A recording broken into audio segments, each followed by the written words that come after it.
And so, you know, you got a lot of just kind of, it's literally just audio. I mean, I don't think there's even any automation in there. No, I did all the volume stuff with fades, as you can see. I just sort of, I didn't need anything happening here except up and down. So there's a lot of volume fading going on. And as you can see down the side here, I've got everything going through rewire down separate channels, you know, 3, 4, 5, 6, 7, 8, 9, 10. So, you know, each one of these channels is going into a separate channel on Logic. So that's how you use Ableton in rewire mode. All the audio on here, instead of just coming out the master output, it's going down individual virtual outputs into Logic, which looks like that. Bam. So, you know, I've got a load of Ableton buses down here, as you can see with the little Ableton logo. And each one of those has a corresponding input, and I've labeled them accordingly. So a lot of vocal stuff, a rap one, little BVs thing, granular vocals. Verse 1 lead, I seem to have imported for some reason. I can't remember why, but that's the only audio file going into that's in Logic already. The rest of the verse and the other vocals I've got out in Ableton. So that's why there's quite a lot of the project that looks blank, because it looks like there's nothing happening here, but that's because it's all happening in here. So we got Ableton and Logic working together in harmony now. And so, yeah, these were the stems I was given. This one up here doesn't seem to have been used. So I'll have a look at what that is. But yeah, I've just pretty much split them out and arranged them to make it easier for myself. But yeah, I guess first we'll have a little listen to the track.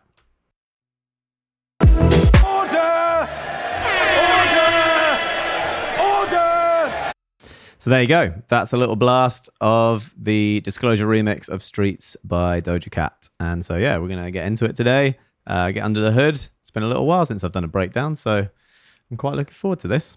Any initial questions before we get into the real nitty gritty? Like maybe some general arrangement stuff or, yeah, anything that's sort of just a little bit less specific than what size is, how big is your kick drum release? I mean, you know I love kick drum release, so yeah. Did she contact you or did you contact her? She contacted us. Well, her team did anyway. I've not spoken to Doja directly, but yeah, her team approached us, which is always nice. I mean, she's pretty much the biggest superstar on the planet right now, or one of. So yeah, it was a pleasure to remix. And I knew the original song and I liked it. It's very dark, the original song. So, you know, I quite like taking sad songs and uplifting them a little bit and taking them to, you know, a happier place. I kind of feel like that's what we did with the Jessie Ware remix a while ago. You know, the original is quite slow and somber, and then our version's quite upbeat and slamming.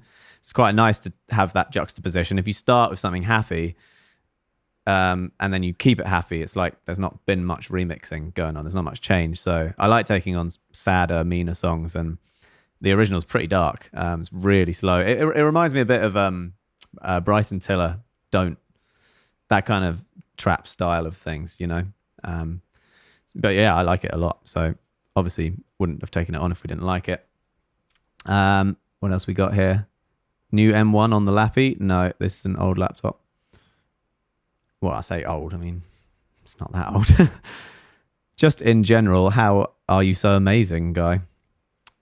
Just comes naturally. How big is your kick drum release? I love it. The kick drum release is big kick, and we're on 130 milliseconds of release with 23 milliseconds of hold, if you really must know. Why not bounce Ableton into Logic? Well, I could now, right at the end, but I'm literally changing stuff all the time right up until bouncing. So it's more a flexibility thing, you know. And I think if you've got the CPU to get away with it, you might as well just leave it in there, because, you know, you might be like about to bounce it and about to send it off to mastering and be like, oh, I just want to like reverse that vocal a little bit, or, you know, or maybe I just want to split that stereo thing into 2 monos for some reason to do a different panning. You never know, you know. I love to leave a session as open as possible, but I am trying to find a balance with committing to audio, you know, as well. I'm trying to leave less MIDI open and bounce synths into audio more to mess with them. But, you know, these Doja stems are already all audio, so that's fine. How long did it take to make? I reckon I Well, there was actually another version to begin with, which I could probably, yeah, I could show you that actually towards the end. I've got one here called Lo-Fi and then one called 4/4. So I did one before that was a bit broken beat and a bit more like 2009, 2010. It's trying to be like a Jax Green kind of chorus kind of vibe. But then I did a 4/4 one as well. And I think we all decided the 4/4 one was more banging. So we went with that. So I think if you disregarding the other version, which is, you know, it was similar to this, couple of days and then another day with Howard and then maybe like another. I think I then left it for like a week because I traveled back to LA and just rested my ears a bit and then probably just did another day's mixing. So you could probably condense it all into 5 days work, you know, with 5 or 6 hours a day, something like that. Yeah, it came together quickly because I had the idea for it pretty much when I got the stems, and I did want to try a halftime version, broken beat, chilled thing, but I knew I'd do a 4/4 one as well because it's me, and yeah, that's the one that started. Oh shit, there's so many questions. What did you start with? I think structuring the stems because it's a different order than the original. So I had to just chop it all up and make it flow the way I did. So I went with structure first and then I started adding my drums. Do you lay out the structure of the song before you start? Yeah, well, kind of. Yeah, I mean, I got the stems in and I just basically listened to the original song and decided that I just thought that the structure of the original didn't flow well with a house version.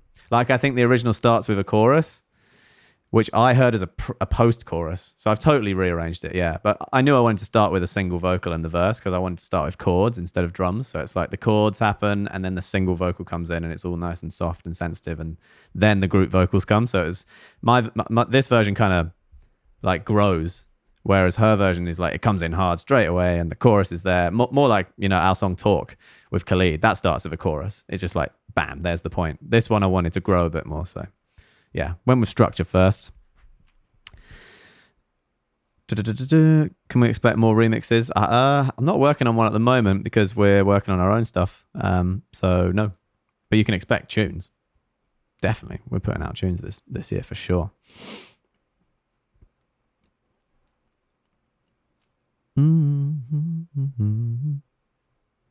What was the hardest part of making this one? You know what? I can't remember. I think probably the chords, because I had some chords that I liked and then Howard changed them, and it just took me a while to get used to the new ones, you know, because you hear something on loop for 2 days and then you suddenly change the chords and it's like, whoa. So I had to get used to that. That was probably the most difficult bit. None of it was that difficult though. It just flew out.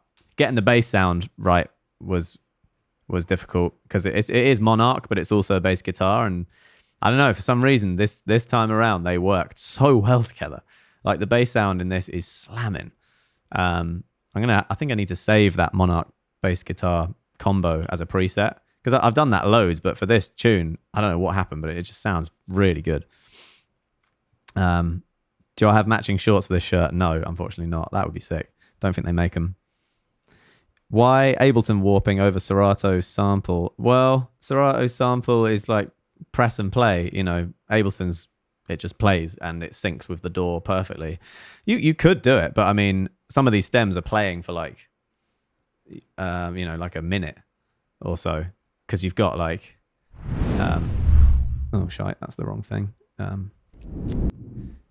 Because you've got, you know, like that stem there, you just be holding the key for so long to make it play.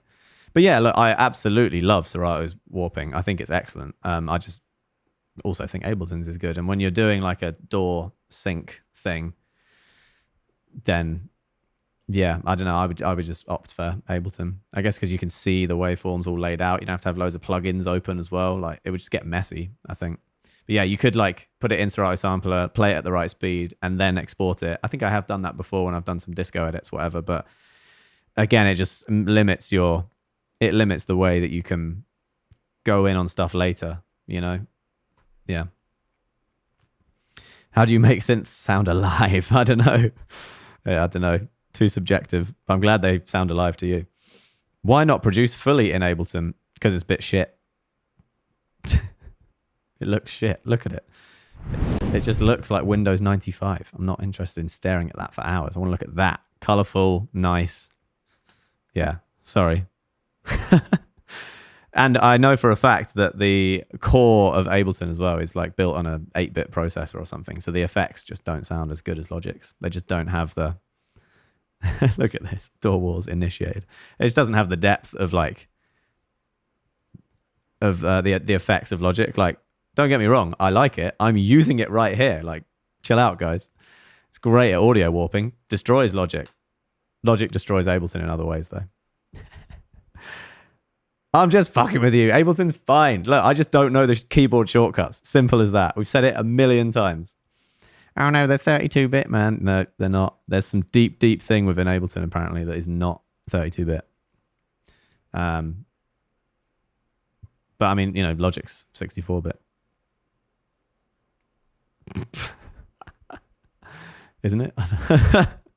Who cares, man? It doesn't matter. I listen to so much music that people make on Ableton, and it's banging. I'm just fucking with you. Triggered you all. Yeah, I know the keyboard shortcuts to Logic. I'm fast on it. That's it. If you want to use FL, fine. If you want to use PlayStation, fine. I love early dubstep. It was made on a PlayStation. It sounds great.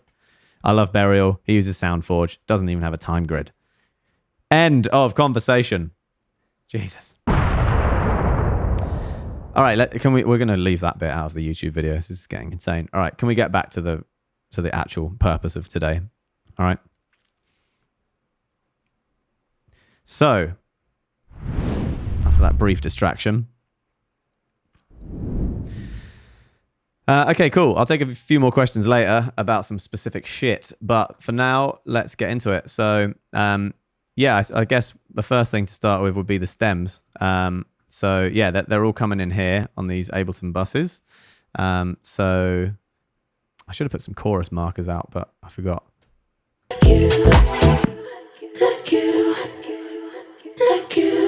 So that's these orange ones here, which, you know, they've been, I think I've warped them and bounced them in place. So yeah, they've been frozen. As you can see here, it says freeze. So I can't unwarp it, but the speed before is like you, like you.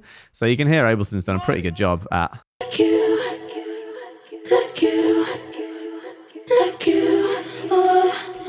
You know, it's pretty good. So it's going through quite a lot of plugins, as you can see here. Here's how it sounded before.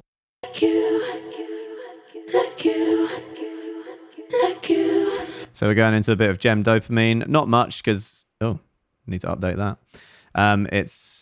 It's pretty trebly already. I quite like the EQ and the sound on the vocal. Very light compression.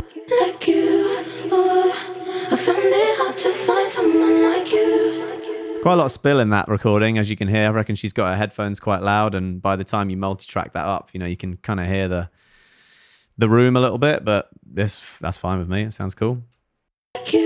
Got some de-essing going on.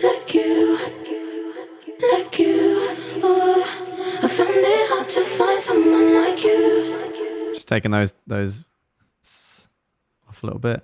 Then I've actually got this on there. What's that? Oh, so this is my attempt of trying to get rid of some of that spill. So I've dragged the sustain thing. This is basically a transient designer. So I've dragged the sustain bar down here.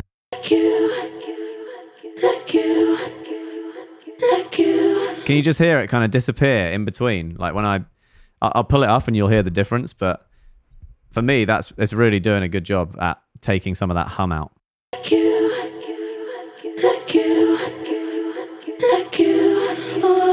Oh, it's the delay. That's what it is. Yeah, sorry, I thought that delay was mine. No, there's delay on the recording. So hear that. So I just wanted the delay to be a bit quieter. So I'm turning it down in between.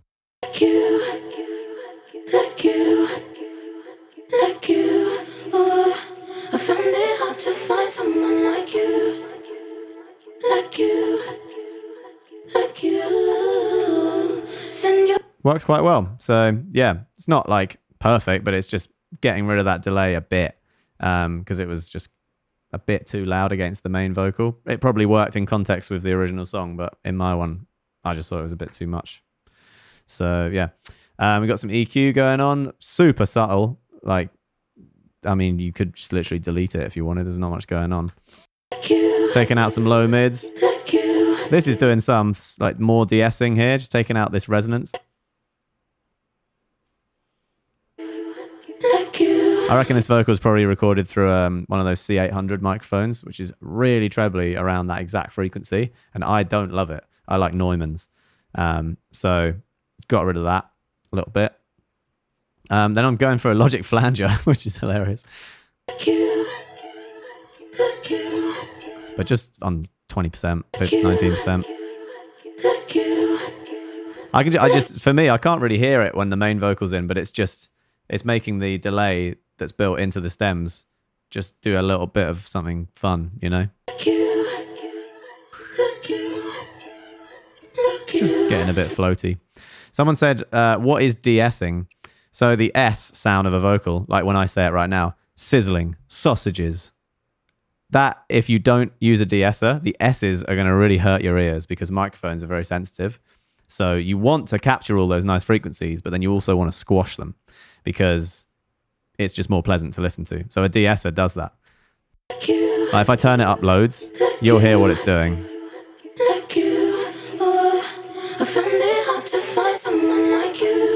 You hear that on the some ones?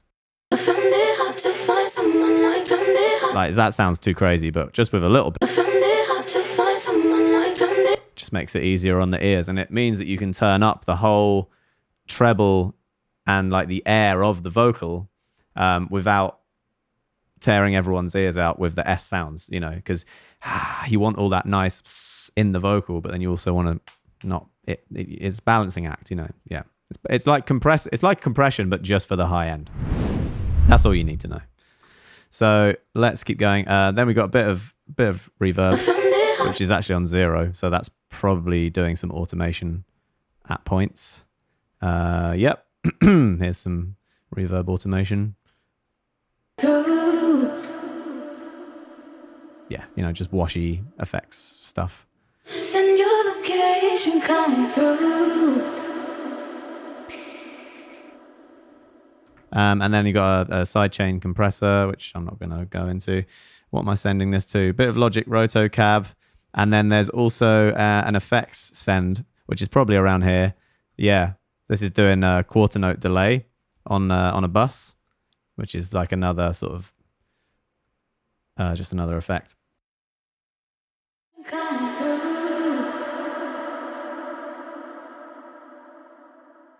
Yeah, it's just more space and air. So that's all in the breakdown because it goes really spacious. And it actually, I think there's a slowdown in this tune as well. Yeah, we got a tempo slowdown around the drop as well. That bit's kind of fun. We'll get to that. So that's like some of the processing I've got on the vocal. There's a lot of different vocals in this tune. Like there's a rap bit here.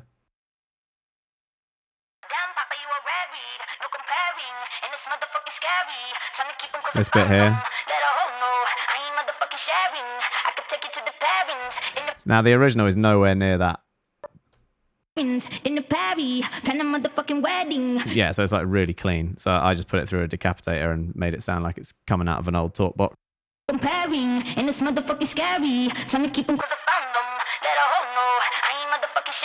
So some drastic EQ and distortion going on there.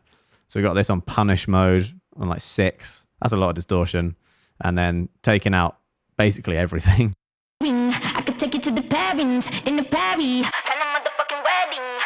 Yeah, so just making it sound a little bit like less forward and more of like an effect and just something happening in the breakdown. I just felt like it was such a floaty, bouncy song, like the remix version, that like by the time the rap came around, it just didn't sit that well over the beat. So I just sort of crushed it and put it into the breakdown instead. And I think it works fine. There's a bit of stereo tremolo going on that as well. And the usuals. So yeah, that's the rap bit. There's some bridge vocals and some ums. Try and find that. Is that here?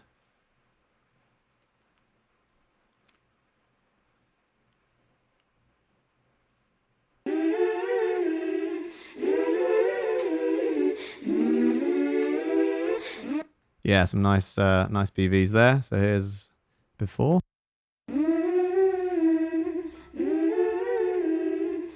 So first up is a RC20, and I've got the wobble setting on that. But crucially, I've got the mix down to like 20% because I'm using it like a phaser, like a flanger. Because if you put a wobble on the RC20 and then back the mix down, you're basically making a phaser because the signal is drifting in and out of pitch. And then if you wet and dry mix that with the original, you're obviously going to get phasing. So, you know, if you have it on full, it's just going to sound wobbly.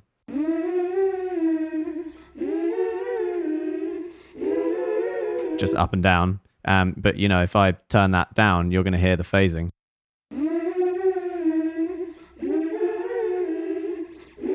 So that's pretty drastic. So, you know, I've only got it on a little bit, but it just adds a nice, like, going on over the vocal.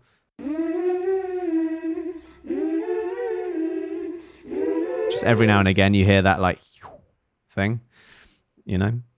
No stereo. No, I had that off because it was too crazy.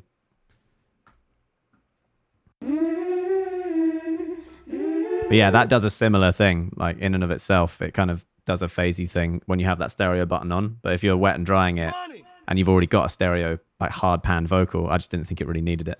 So that's nice way of using an RC20 in a slightly different way, subtle way. Massive treble boost because BVs.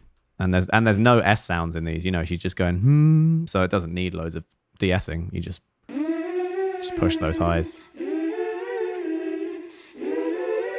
This is really, you can really start to hear those phasing frequencies coming out now. Another little boost here.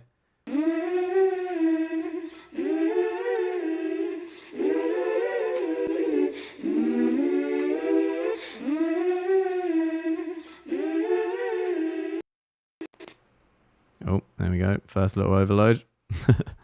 Cool. That's basically it for that sound. Bridge vocals.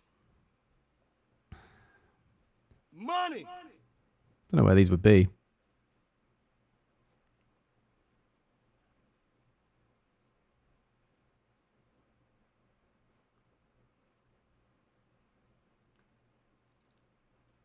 Is it that?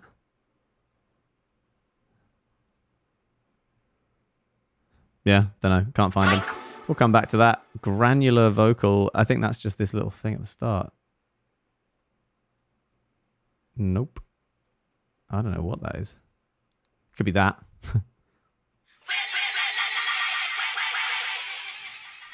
Yeah, that's right. So I just, that's just some mega warping in Ableton.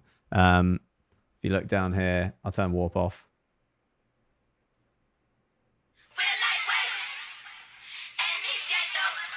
So that's taken from this, I think it's this stem. I'd need to find where that goes.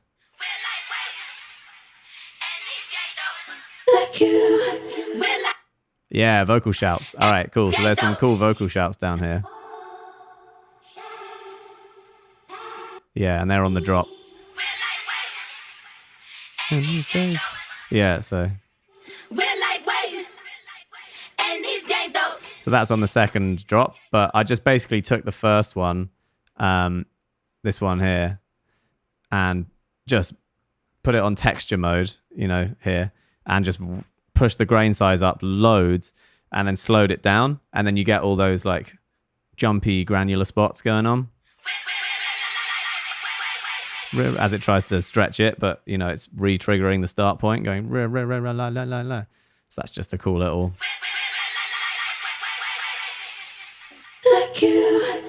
And that's exactly on this tempo change as well. It's probably why the CPU is going a bit mad. We've got a slowdown moment here. You could have done this in other ways, but I just found it easier to do a global slowdown because then all of the effects as well, like they all went like all at the same time with just one thing. So yeah, have you tried a granular synth in Ableton? Yeah, it's good. I like one in Logic too called, oh shit, what's it called? I forget. I've shown you it on the stream before. But yeah, I like granular synths. They're very cool. You give me energy, make me feel lightweight. Speeds up just for that on the glass thing. Glass break.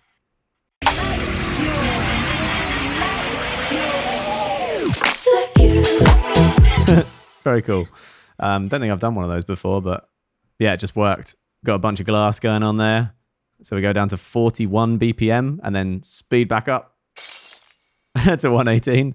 And then everything kicks off and goes crazy. So yeah, that's a little slow down. Vocals, I don't know what else to go through really. I mean, there's a bunch. There's ha-ha-has. Yeah, some ha-ha-has and then just a really dope lead vocal as well. This one here, which, yeah, for some reason ended up back in Logic. Bounced out. Baby, we tried to fight it.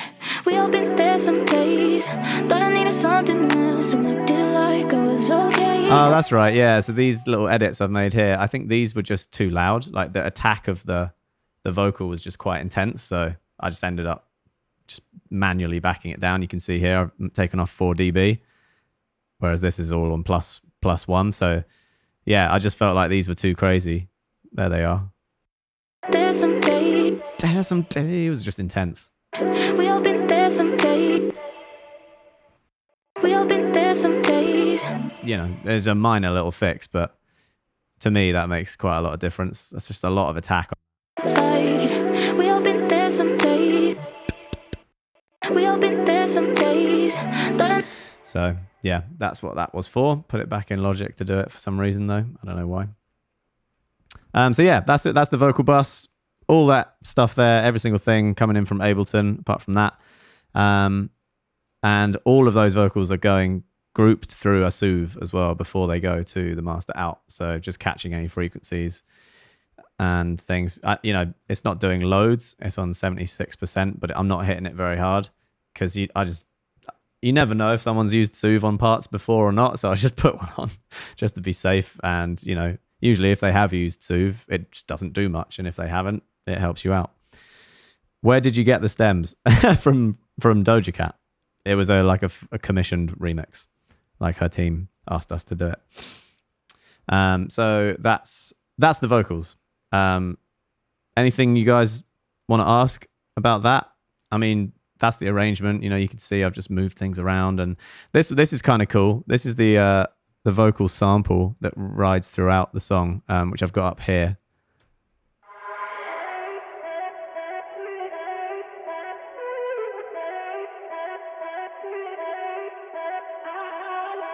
So that's that's Doja's vocal chop. I don't know what it is, where it's from. That's how it is in the original, and I've just kind of elongated it and put it where I want it. Just using it like a drone. And then there's... I don't know where this sample's from, but it's banging. I don't know if you can hear it much in the original, but yeah, here you go.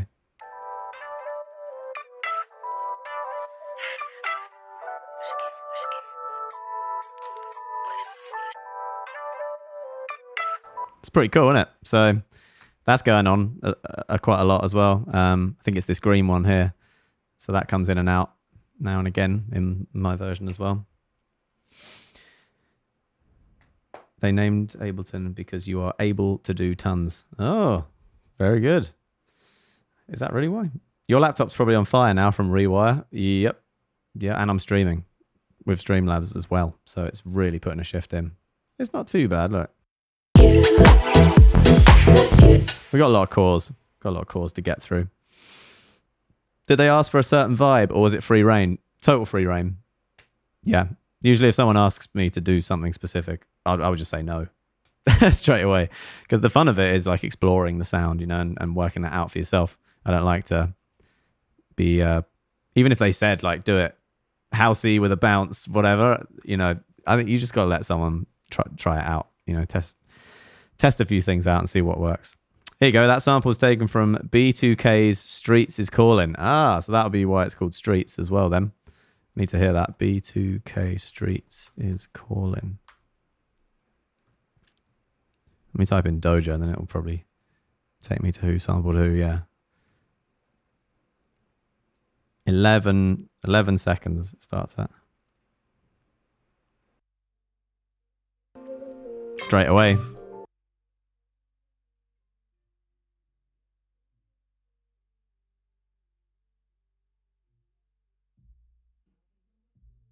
Oh yeah, Oh, that's right. That does start at the beginning of the stems. I remember now. Yeah, because I've been going through some things. And then, yeah, it comes in. Yeah, I chopped that bit off very early in the process, so I just forgot about it. But yeah, there you go. That's the tune. Okay, cool. I don't think there was many other questions.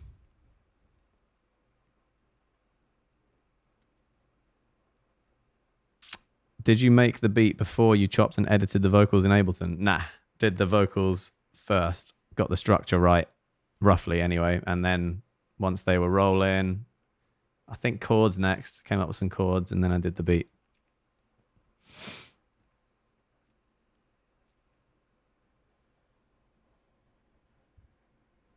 How long did it take you to complete? I think I said earlier, maybe 5 days, including mixing, roughly, but very broken up over a month because I started it in Miami, went back to LA, mixed it there. Yeah. You probably explained this all before, but how do you route your effects buses? Do they all come out of all Vox? No, some of them do. Too complicated for this stream. I mean, I do most of my effects like on a group bus, you know, and then that all will then go. Yeah, so like you got vocal stems. That's all going to a bus, and then if there's many of those buses grouped, that all goes to then all vocals, which has in this case I think a soothe on it. But then I have a reverb send and there are delay sends in this as well. Yeah, it's complicated, man. Both is the easiest answer. I think a lot of the main ones do go through the instrumental bus though. Like I think the general reverb on send 2 and like the chorus send, the rotocab send, those all go through instrumental bus. But it doesn't matter. If you want to send them straight to the output track, that's fine too. Did Doja say anything about the remix? Well, I think no. I think she posted it and it's on her YouTube channel.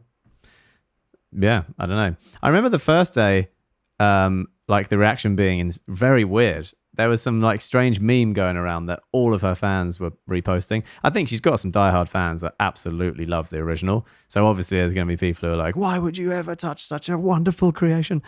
And the answer is because they asked me to.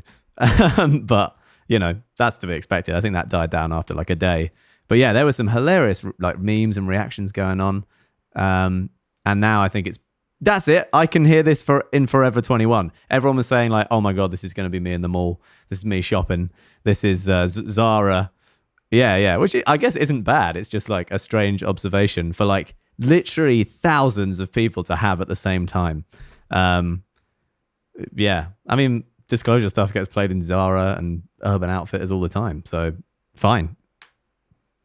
Yeah, I mean, it makes no difference to me in this case because it's a remix, so I'm not getting paid. But yeah, play it in Zara, go for it. I got a Zara t-shirt, I don't mind. But yeah, I just thought that was a hilarious reaction for like, honestly, Twitter that day it was just so many tweets about Forever 21. I couldn't believe it.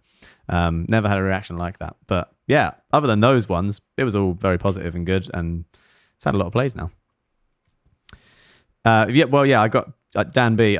We get paid to do the remix, but you then you don't own the remix. That's very standard in the music industry, unfortunately. If you do a remix for someone, it's their song, it's their parts. You hand over the rights to it, but you get paid for your work. So it's like a one-off payment, and then you don't own the song.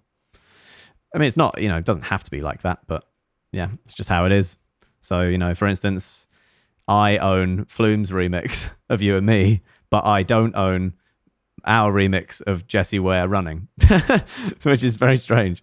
But that's just, this is how it is. Because I guess when you start a remix, you're basing it entirely on the stems of the other person's work and blah, blah, blah. So yeah, I'm not going to tell you how much I got paid because that would be unprofessional. Okay, let's keep it moving with the remix. So let's start first with the chords, because I think they came pretty early on in the process. Using the classic Disclosure sine wave synth for this. I think mostly because, like I told you earlier, I started with this thinking it was going to be kind of 2009-10 broken beat kind of thing. So I went straight in with sine waves. They're going through some cool effects and whatever, but here's the MIDI to the chords. So yeah, there's some pitch bends going on, and there's some. Yeah, here you go. I'll let you have a listen.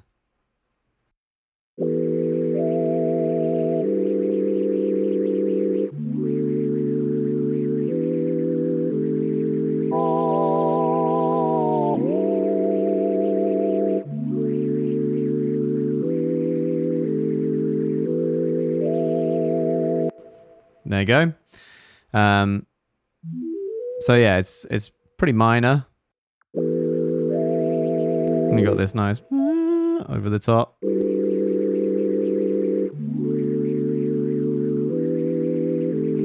Yeah, these two were definitely Howard because I couldn't get it to resolve very nicely, and I was sort of edging away from using the first chord again because it's very similar, these two chords, I think. Yeah, slightly different inversion, but yeah, he convinced me it was the right thing to do. And then I love this little bend. I don't know what that's doing. I think that's a mistake, but it's kind of nice. So yeah, that's the chords. Some lower octaves come in here.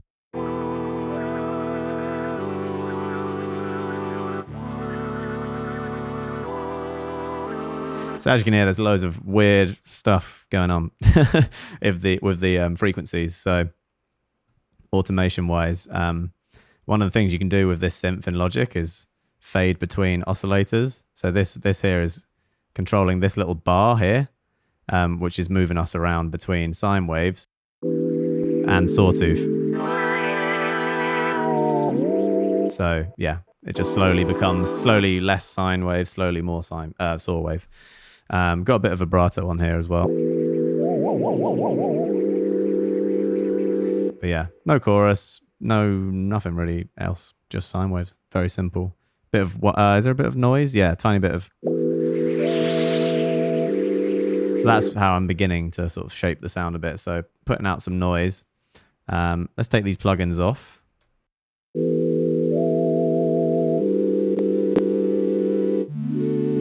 Back to this bit. So that's just kind of boring white noise, you know, going. Pff. So first of all, it's going through this Effectrix with. Let's turn this one off. So that's got a bit crusher, just adding more white noise. And then this filter is doing some cool stuff. So that filter, I've got it on vowel mode, low pass filter, and I don't really know what it's doing, but I've got the resonance absolutely cranked, and it feels like a random wave just messing with the white noise above it. And it literally makes it sound like a gust of wind just going through some cracks. So that's what it was before, and then. So, you know, I'm just trying to add like randomness into, like one of the questions earlier was how do you make your synth sound alive? Stuff like that. Making it sound like the synth has got something a bit wrong with it, some characteristic about it that, you know, isn't just boring old sine waves. You know, it's doing stuff. So bit of shaping there, bit of sound design. Then we're going into this fat effects thing, which is also a Logic thing, and I've got it on this liquid groove setting, but very low mix. Like this is a wet and dry knob here for the master out. So again, I'm just doing weird stuff to the noise above the sine waves, but that's just on. So it's just adding 16th notes into the synth, just to sort of give some sense of tempo, even when there's just, you know, just sine waves.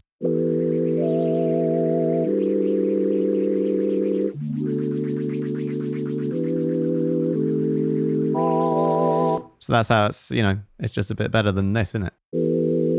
Just a bit boring.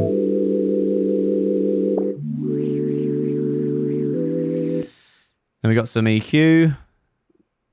I'm actually taking out some of the noise there, leaving the super highs, just getting a bit much. Then we got a little bit of bit crusher and some more wobble going on with RC20.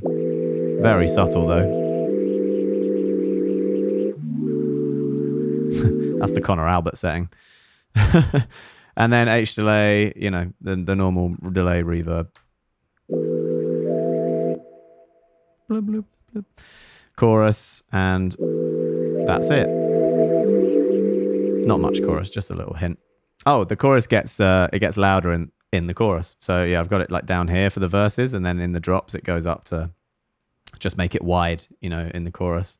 So here it's down the middle, and then here it's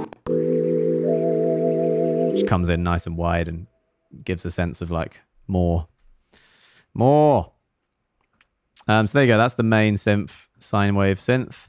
Above that, we've got a Prophet. Probably the Arturia Prophet. Yep. Let's see what that's doing. It's only in certain sections. Woo! God, I love a Prophet.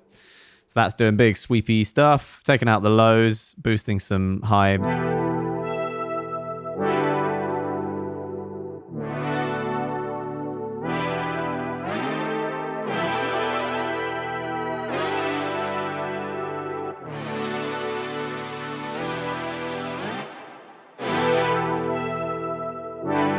So just raising the cutoff, and I've got it set on a very like slow attack, quite slow release as well, and yeah, just doing nice. It is sawtooth and also square wave, a little bit of square waves as well. Just backing up that sine wave thing.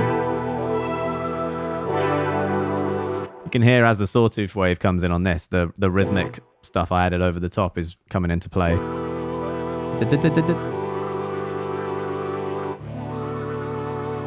It makes it sound really like, I don't know, like a almost talking. It's like that vowel texture from. I don't know. Signs gated. What's that? Not much.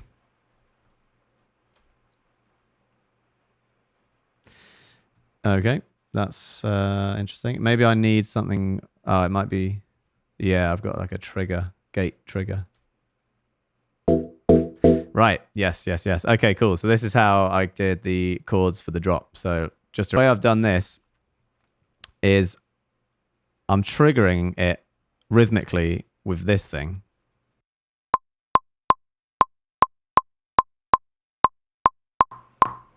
Pretty cool, eh?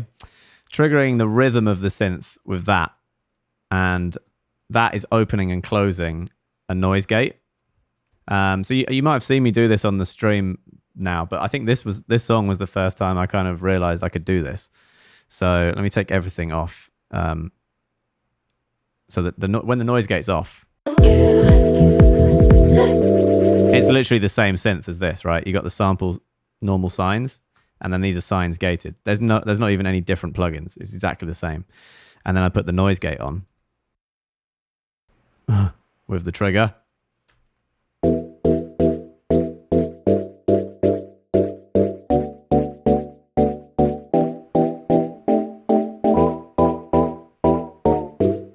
Now, the reason I wanted to do that was so instead of like bouncing the chords out, putting in the triggers, and then playing each chord on each note, you know, or like playing each chord as a synth, it's the reason I'm doing that is because of the effects that I added on before. These are all still moving in their random ways. And so each time the chord is triggered, it's slightly different. So I'm just adding in more randomness again and more like just texture.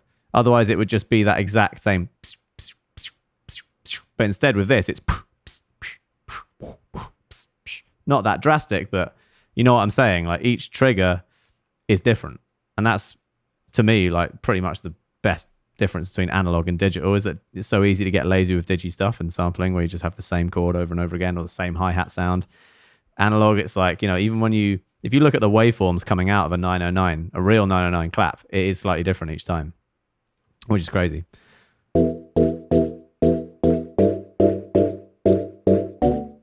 So yeah, super subtle, but everything's just slightly different. I've got a compressor on there too to give it some stabbiness. Delay, reverb, and you know, put that with a big old.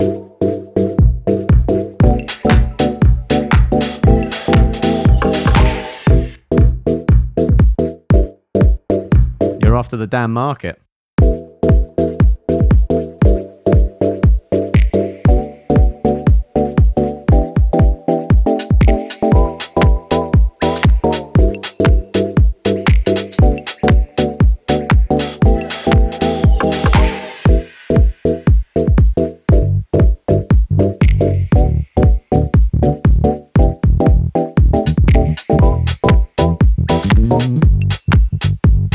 Onto the bass. I fucking love this bass sound.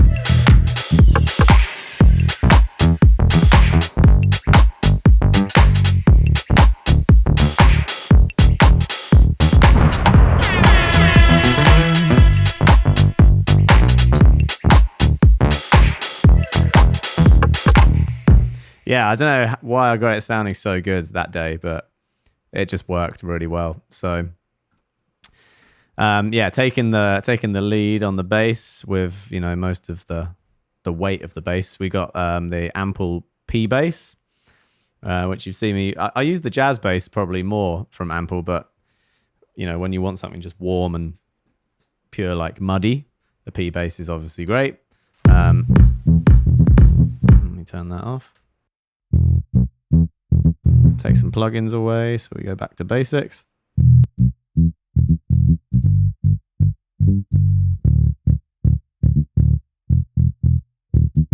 So I'm peaking this is what's really cool about this bass. It's got like a little amp simulator on it as well, and some effects. You know, you can add reverb and all that stuff. I think I've turned all that off, hopefully. But yeah, you can like choose amps. You got like an Ampeg thing. You got a bass head. There's a bunch. So yeah, in this case, I'm going in really hard and I'm taking away all the top end.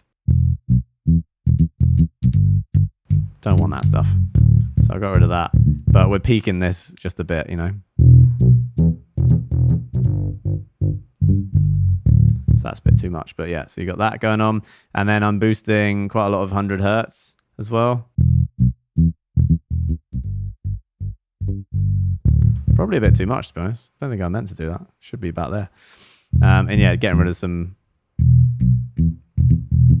I just wanted this bass to be really dead and just like filling that, because the vocal's busy, the chords are busy, the sine waves are busy. So if you look at it like a chart, it goes like, you know, kick drum, bass guitar, sine waves, vocal, sparkles. So no need for this shit. I just kind of ducked it out. Ducked it all out there. So that's what I'm doing in the plugin. Here's the MIDI for the bass if anyone's interested. We got some cool like slides going on, and yeah.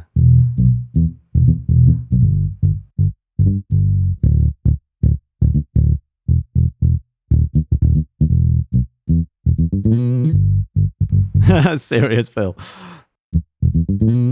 So when you, yeah, it's good. It's reactive to the playing with velocity. So red's going to make it buzz and green keeps it dead. Sounds superhuman, you know, those slides. I wouldn't know. So that's happening. And then there's a bit of compression on it. And then I'm adding a decapitator over the top, but on a tiny amount, just to make it sound even more like it's going through an amp. Like, that's obviously crazy. I love having that thing on just a little bit, just to add that fizz over the top, like you get from a bass amp. Yeah, you can see I'm actually ducking some 100 hertz because it was getting a bit intense. I probably should have fixed that in the amp, but whatever. And then that's all going through a little bit crusher, Decimort. Hear that buzz? Again, I'm just trying to sort of try and emulate a bass amp a little bit, make it sound more analog. Saturation, clean tape setting, just a little bit. See, it's too crazy up there, but around there is adding some nice harmonics. A little bit more EQ. It's not really doing anything, to be honest. And then this is doing quite a lot. So I'm using a multi-band compressor to sidechain the sub of the bass with the kick. Does that make sense? I'll make it more drastic so you can try and hear it.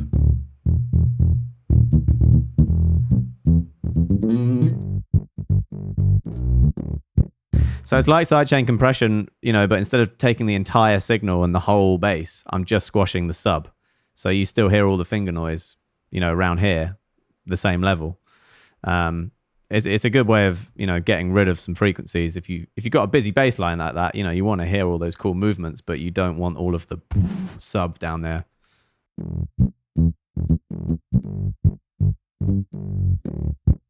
So yeah, that's another cool way of ducking your bass using a multiband.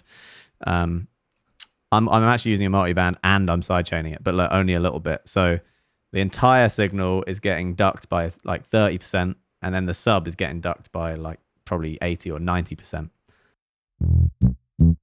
So if I turn this up, now you're getting, for me, just I think that's way too much compression, but altogether,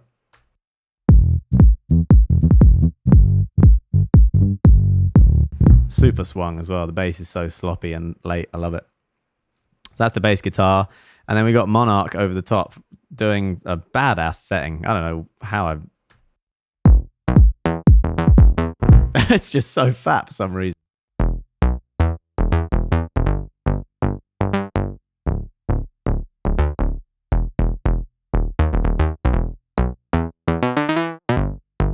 I think it's just really compressed, like really, really.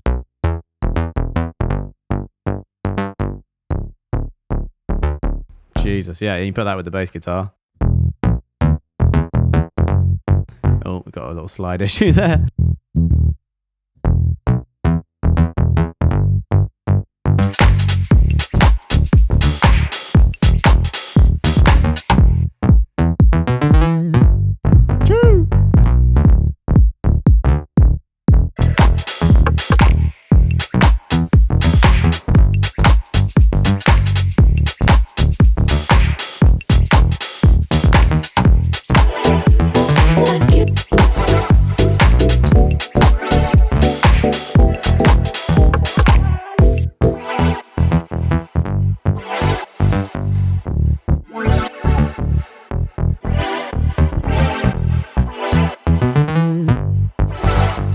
Yeah, so that's pretty fun. And then, as you can see, this bass is all one massive MIDI region, and that's because it's not the same at any point. So me and Howard went through it meticulously and made like a different bass fill pretty much every time. So the root stuff's kind of the same, like this green stuff, but these fills are different each time. And then...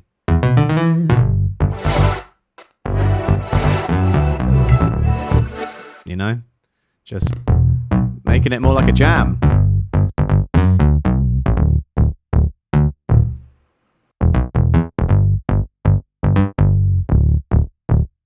There's even slightly different slide rates if you look at that between the bass and the Monarch, which is kind of cool. And it ends with... and that goes into the breakdown, and yeah, so you get it. Different fills. Some similar ones, but I think this one's... yeah, different. And then this one's mad. Woo! Oh yeah, a little automation on that one. That's fun. Oh shit, that's not right. 1 second. I've just got some food arriving.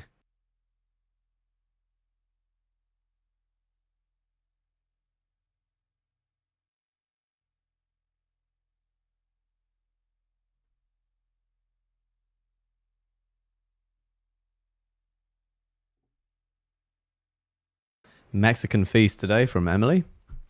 Very good. Check it out. Woo! Big Mexican bowl of goodness. Yeah, sorry, I just want to hear this fill.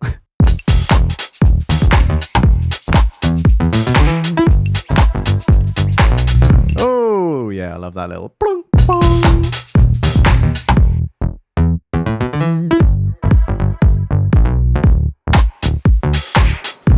Yeah, so I spent a lot of time on the bass, getting it just right.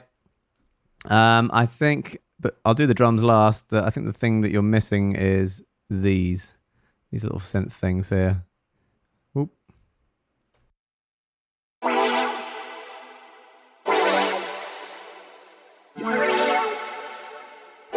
Using the Logic vocoder again, but on a different wave setting here. So it's on dual mode on 1. So you've got a choice of like 49 different waves. Good number. So that's 0. 7. You can have it moving, which can sometimes sound cool as well. But yeah, just using whatever waveform that is. It's FM synth, so yeah. I don't know what shape it's doing. But going through all the same plugins and slightly different rates, I think. Just doing slightly different movements again, just to make it different. Loads of chorus, loads of everything. But yeah, you put it all together with the gated synth and get the sidechains triggering.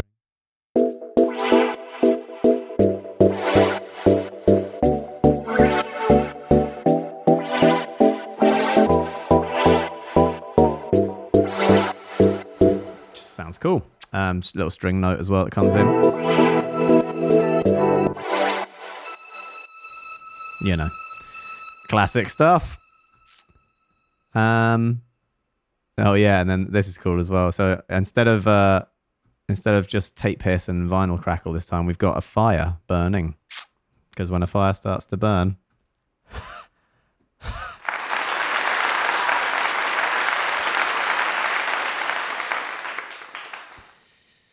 right? So we got some crackle there. And then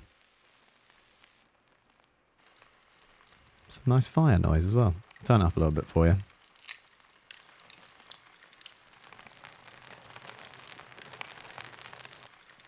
It's quite cool, isn't it? It sounds like mega vinyl. Like,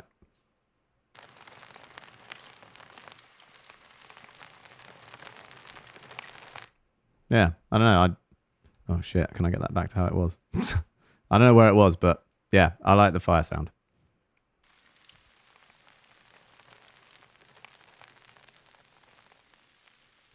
Probably somewhere around there. So yeah, very vinyl-y. All right, I'm going to eat this lunch and I can take some questions while I do that. And then we'll get back to the tune. Whoa, what setting is that? That's what I was going for. Just to remind you all of what we're talking about.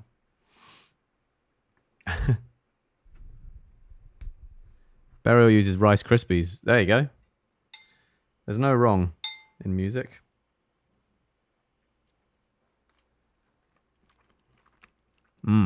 Oh, mate, that is banging. She's good, that one.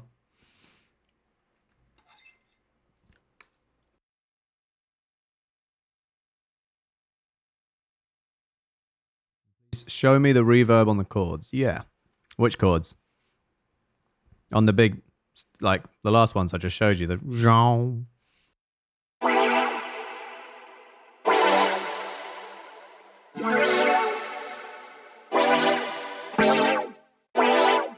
Definitely that.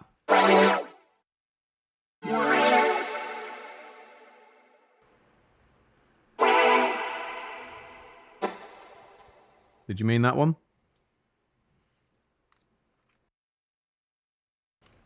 That is the chorus.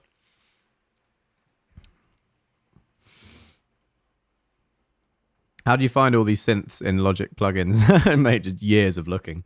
Years and years of using Logic and just not really, like, I don't know, just making the most of what you have. I made my whole first album with Logic stock stuff, you know, and it went well. So if it ain't broke, like I obviously got the Prophet in there and some other stuff, but yeah, like I can get by with very basic plugins.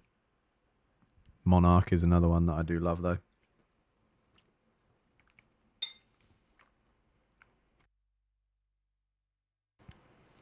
Getting some good automation tips. Cool. Glad you are. Sorry, I'm just eating lunch, but I'm starving. Hey, mate, on the Monarch bass layer, are you using the same automation settings? It sounds like it's also got vibrato. I think, yeah, the automation's minimal. I think it's just, yeah, none. There's no automation except volume, but there is pitch bend. So you might be hearing that. And there's pitch. I think I've pretty much mirrored the pitch bend. Yeah, between the bass guitar and the Monarch. Like the.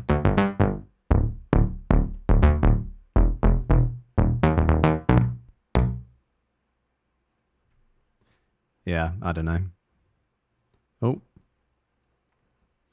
Okay, Logic's stop making sound. He's back. The trouble with using MIDI pitch bend is that if you don't like finish the MIDI pitch bend, then the entire song plays out of tune. So you have to like. And we're back. We're in.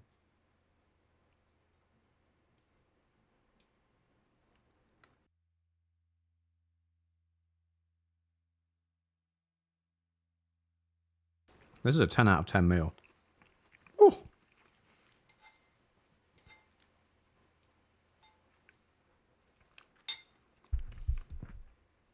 What am I eating? Yeah, it's like a Mexican bowl. Vegan. Rice, avocado. And then I think Emily's made this. It's like a tofu meat thing. Like tofu meat substitution. It's fucking spicy, Jesus. I think it's, you know, like supposed to be like bolognese. Carrots in there and chilies. Definitely chilies. Jesus.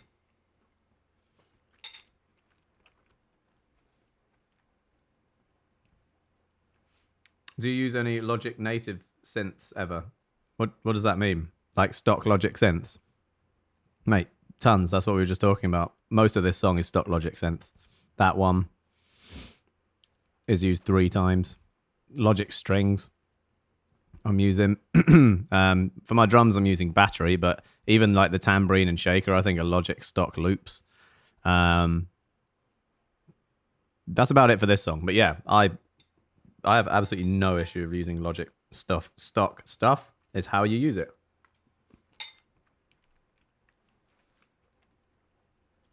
Yeah, I don't know if there's beans in this. There should be some black beans. Maybe it's in the mix. All right, I missed some of these. Can you explain what the Olo Twin is good for? It's got really good converters, so it's really good for converting your analog signal to digital. They're just really clean. And it also is, I mean, Universal Audio stuff generally is good for freeing up some of your CPU because the Universal Audio plugins run on the interface, not on your computer. So if you've got like a million compressors open, as long as you've got the memory on your interface, your computer is doing nothing except playing back the audio. So it's very clever for that. What's the best arrangement tip you have? Oh, Jesus. That's so hard because it's just instinctive, like subjective stuff. Get to the point, I would say, is probably a good one. And if you're not going to get to the point and you're going to make them wait, give them some good stuff along the way, or they're going to fuck off. You know, you got to keep them focused. But yeah, man, feel it out. You got to feel it out. And it's just practice, you know. I've been doing this for a long time now. So, yeah. Why does my kick fucking suck when I play it in my car? Dude, I don't know. I'd have to hear it in your car. So, but that's a hilarious way of putting it. What are you lacking? Sub? Punch? Crispiness? Gotta be one of the 3.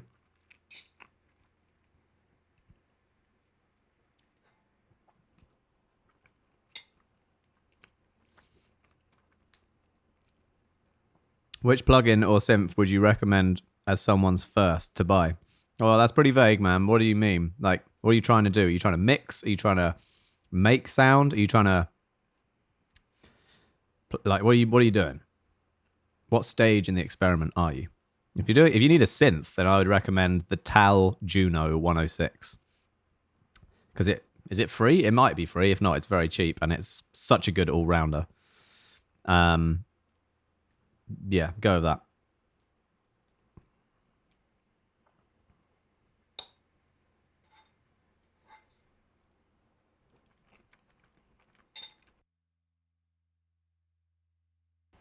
Did you draw the MIDI bass or did Howard play it in? I played it in mostly, and then we went through it together over Zoom and drew in like some of the fills because I can't do those things. So I drew in all of the pitch bends, drew in the fills, but the main bass is just kind of following the chords, and then I'm doing a bit of octaves here and there. So yeah, played it in mostly. OBXD, excellent free synth. There you go. Go get that one. Money. Do you usually have a sub in the studio? Yes, if I can. Definitely for making dance music, it's important to know what's going on down there. But half the time, your sub is only as good as your room. I've had this same sub in about 3 different rooms now. This is the first room I've had it in where the sweet spot is actually where I sit, finally. Because usually the bass just ends up in the corner. But this is a good sweet spot, so I'm happy with this room. Ever done 10-minute beat challenge? No, I haven't, but I mean, I feel like I do a beat challenge on here every week, but not in 10 minutes.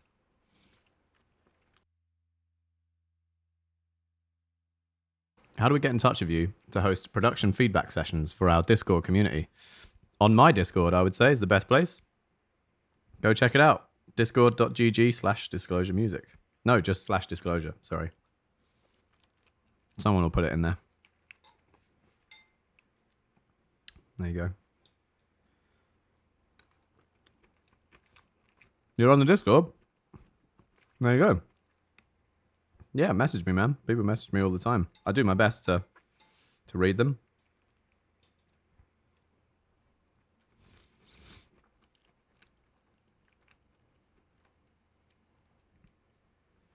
I haven't seen you Mix Masters TV for months. Are you going to do some more settle breakdowns? Yeah, probably. We still haven't done latch breakdown, so that needs to happen.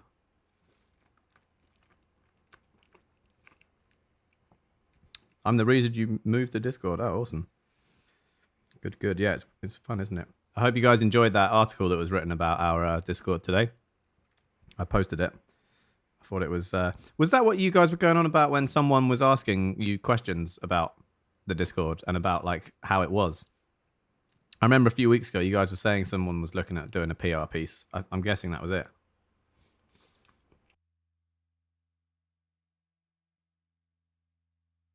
Nope. All right.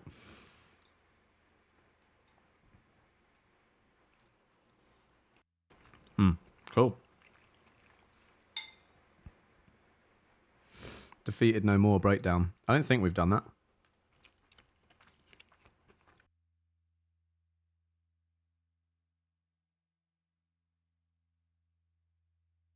Someone was trying to do a server. Oh, a server versus server battle. Right, got it.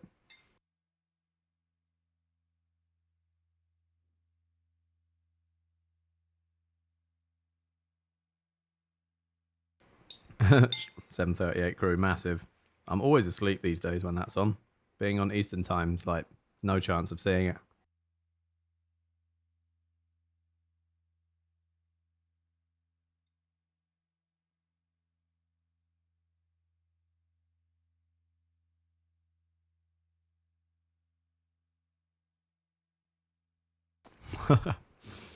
Guy, what is up with that verse on Omen? It's for those who know, bro.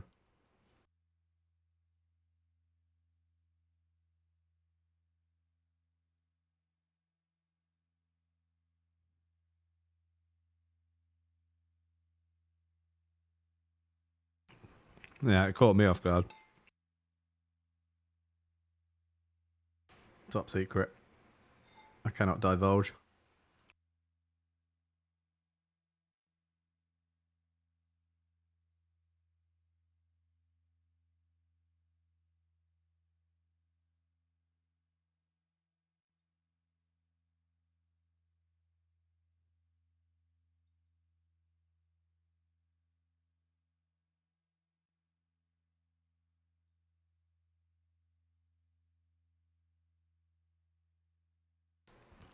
Okay, cool. I've just got to post something on Instagram real quick and other socials. I'll show you guys on here actually after I've done it. So just give me 5 minutes.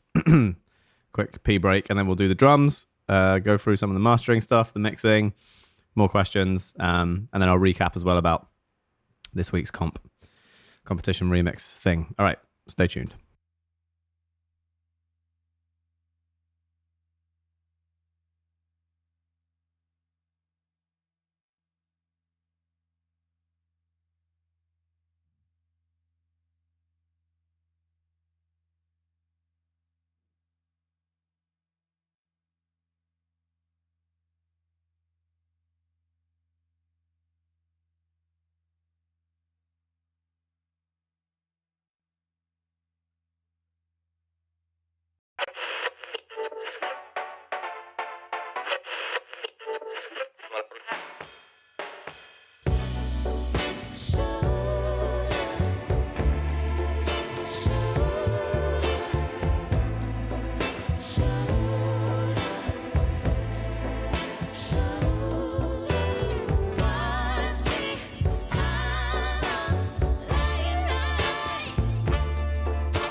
I wanna do is dance with you. Nothing gonna stop me, I won't lose.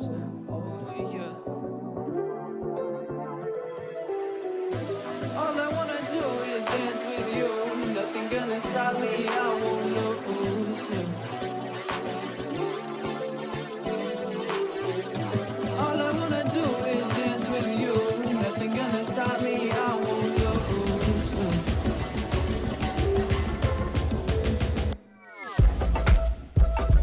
All I'm gonna, I just wanna dance with you.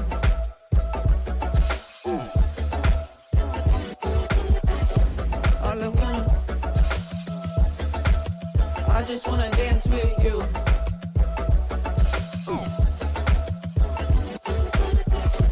All I wanna do is dance with you. Nothing gonna stop me, I won't do.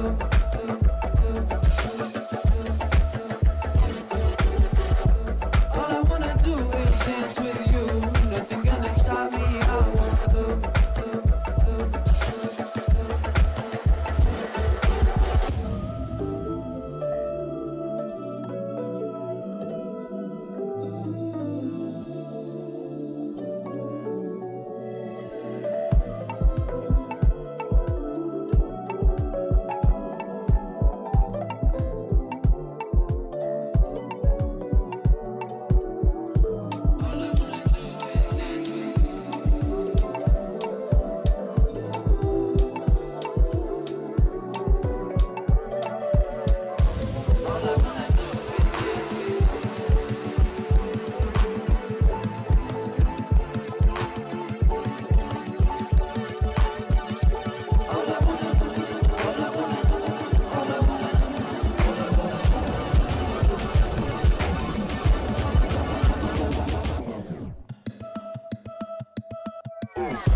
All I'm gonna, I just wanna dance with you.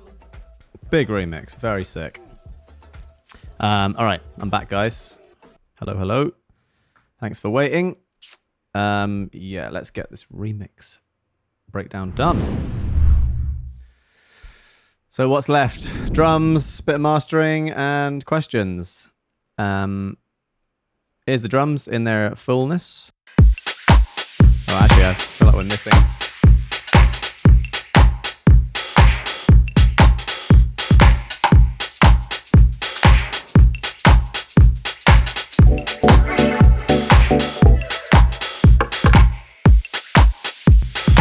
Yes, very swung, these drums.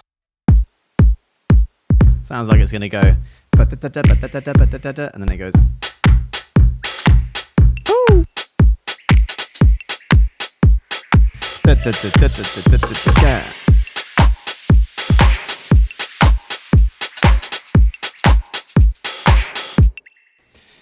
Yeah, so where to begin? I'll take off the plugins. This is how it sounds with no plugins.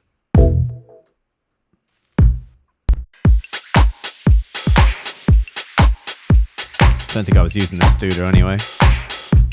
With plugins.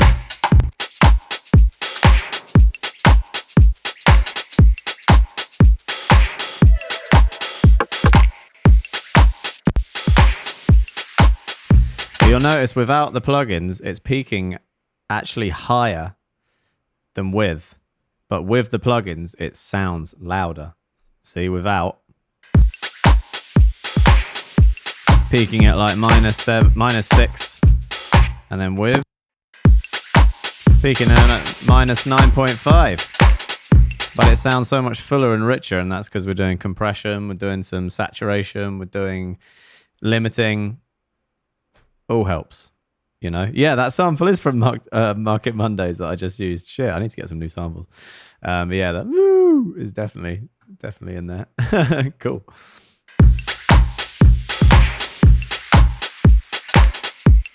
I don't know where it is.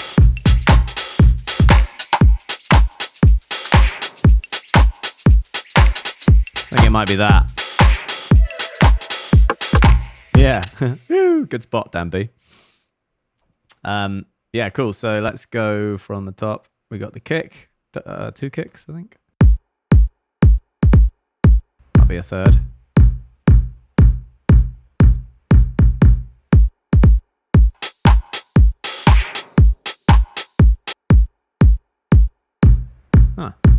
It looks like that's doing kicks.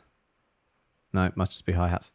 Yeah, so nothing that you haven't seen before here, guys. Oh, it's so annoying. My laptop's like just a bit high.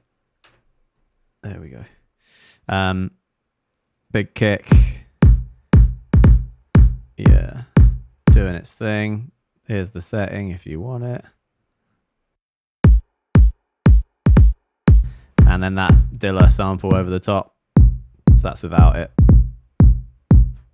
Added a little bit crusher on that big kick as well. There's the EQ. Oh, there's the amazing EQ. Oh, let's turn these off. Yeah, so the overlays. Just a nice little coming into that. Nice. Up next, we have, what's this? Some snares? Don't think those are doing anything. Battery. Yeah, so we got a nice 909 hi-hat, of course. Doing some different release. Dilla like J Dilla, yep. I got a bunch of Dilla kicks, Dilla snares, Dilla hi-hats. Big fan. Some little 808 hi-hat that's pitched up crazy amounts. Yeah, that's what it was. Going up seven semitones and just taking out all of the lows as well. It's just sparkly. Lots of delay on that as well. And it's modulating, see? So just giving it this kind of, almost sounds like chimes, you know? Going down the chimes. So that's the hi-hats. And then, yeah, we've got a bunch of stuff here. This is actually all the same kit. That's kind of confusing that it's in two colors. Doja Cat kit. So I just dragged a bunch of samples into battery, probably a blank battery. And, yeah, just got some sounds out of it. So what have we got? I think this is the main rim, or one of the main rims.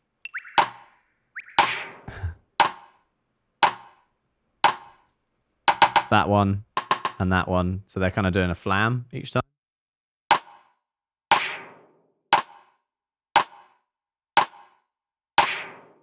We've got this big noise coming from somewhere. That, don't know where that's from. Yeah, and it's got this cool little whistle noise that I'm really into.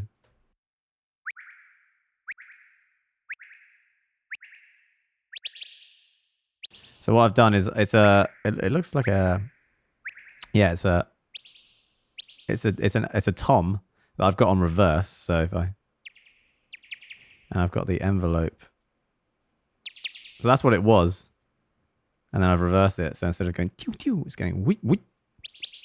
But the reason it's doing that, I must have, yeah, I've got this modulation envelope thing, I think triggering like a pitch bend or something.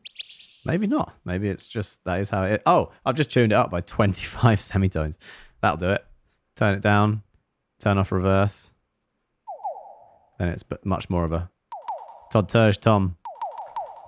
Boo, boo, you know.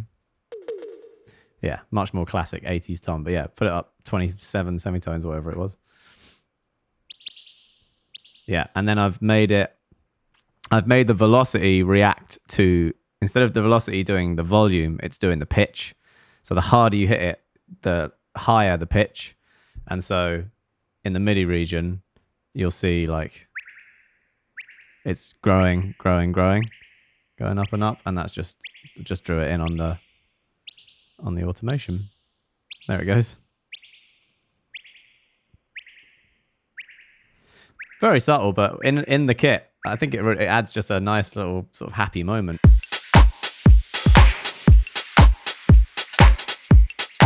You can't really hear it when the whole kit's on, but you can definitely hear it in these little moments here.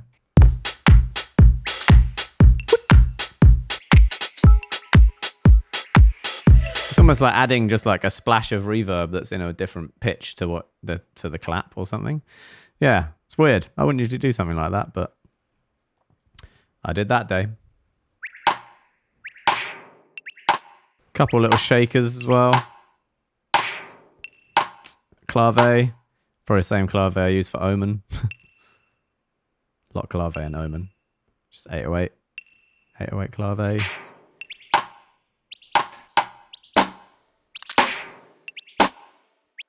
That's the same snare as Tondo as well, I think. Probably.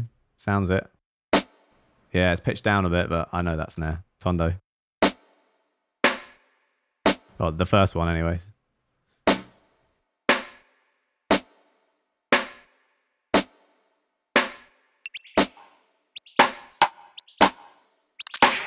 Oh, that's cool. Is it that one?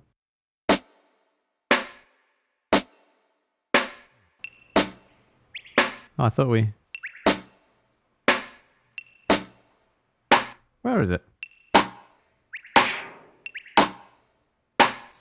Did anyone else hear that? It went like...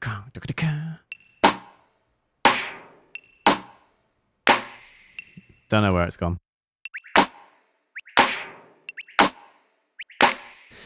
Yeah, layering all that with claps, hand clap studio, which I've actually bounced them out because I've just picked my favorites basically because they're all a bit different. Again, see, they're not just the same hand clap sample over and over again. It's like actual detail, you know, there's that one.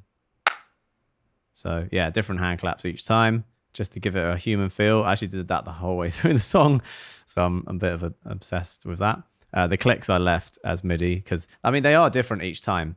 But with the claps, I'm so specific about claps because of Dilla that I let Hand Clap Studio roll for like a minute sometimes and then just chop my favorite ones. But with this one, I actually chopped like a lot. So a lot of clap detail there.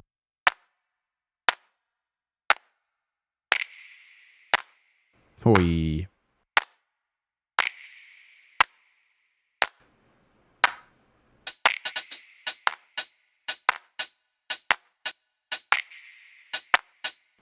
Really swung hi-hat.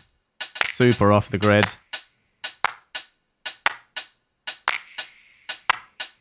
You know, that should be like there. But it's... That could easily be a 6/8 beat. But, you know, you add in all the rest of it and you just get this really wonky...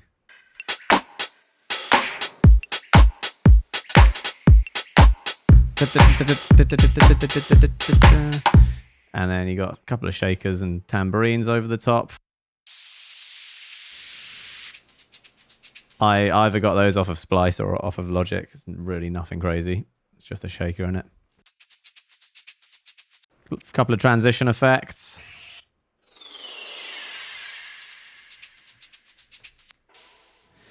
Yeah, that's it, I think.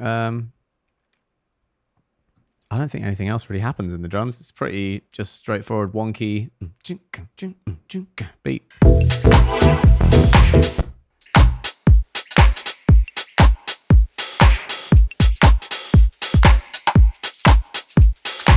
Yeah, I mean, I already went through this as well, the kind of slow down bit. It's got some other mad transitional things going on.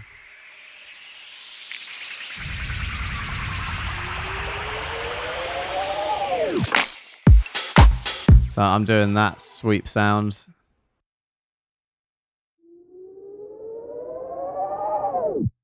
Yeah, a little slow down, Logic slow down effect. If it's an orange fade, then it slows it down rather than fading out the volume.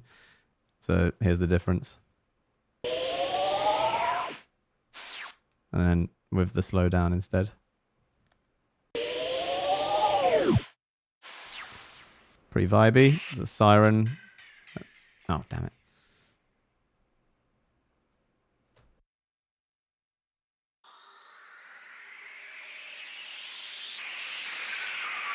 Yeah, so this changing sound you can hear here, that's all happening because I'm doing a global slowdown of the whole project up here. I think it's messing with H delay in this really kind of cool way, which I didn't expect, but just let it happen because I've got it on host mode. So the BPM is changing here, and it's making the delay go, which is kind of sick. Brilliant. Yeah, it's not going to happen because the slowdown takes up so much CPU, but you can kind of get the gist of it. I think you did. I think you did manage to hear it once, so that's good. But yeah, that's the slowdown section. I think that's it. I've just got some plugins to show you guys, and that's the whole breakdown. Drum bus is here. First of all, I'm using this.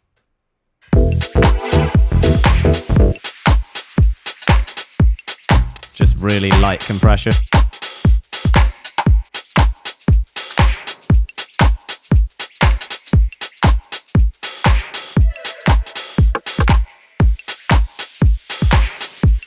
Quite a lot of drive on this actually, but it's on 50%. So if I turn it up all the way.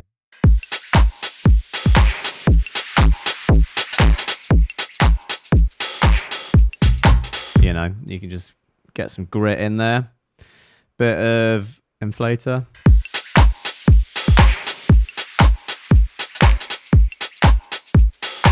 And back. For me, that just boosts all the the edge and as in the edge of the sound, like the stereo-ness, and just fattens it up a bit. Just scooping out some highs, dynamic highs. Not much though, just a little bit. Must have thought it was a bit harsh when I was listening in the car or something. And then just the lightest limiting on the drums.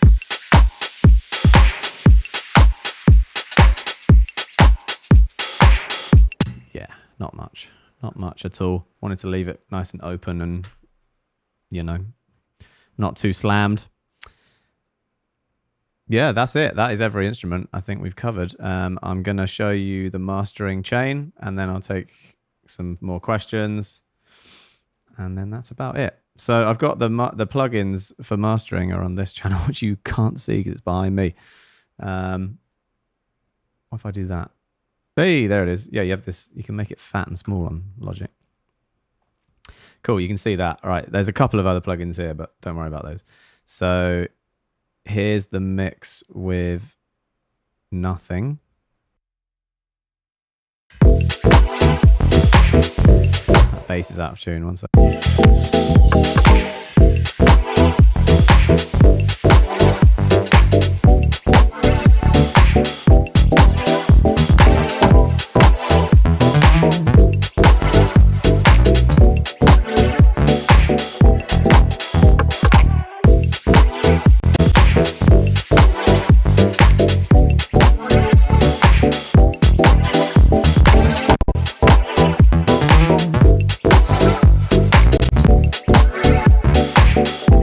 Yes, so you know, they're all doing a little bit, adding up to a lot.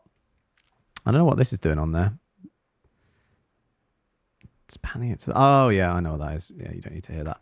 I can explain it in a minute, but yeah. So yeah, going through the G-Bus compressor.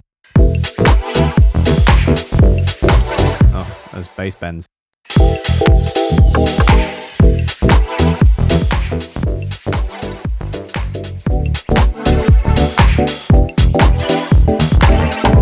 So yeah, just using it, taking off like 3 dB, then going into Saturn, probably on the tube setting. Yep.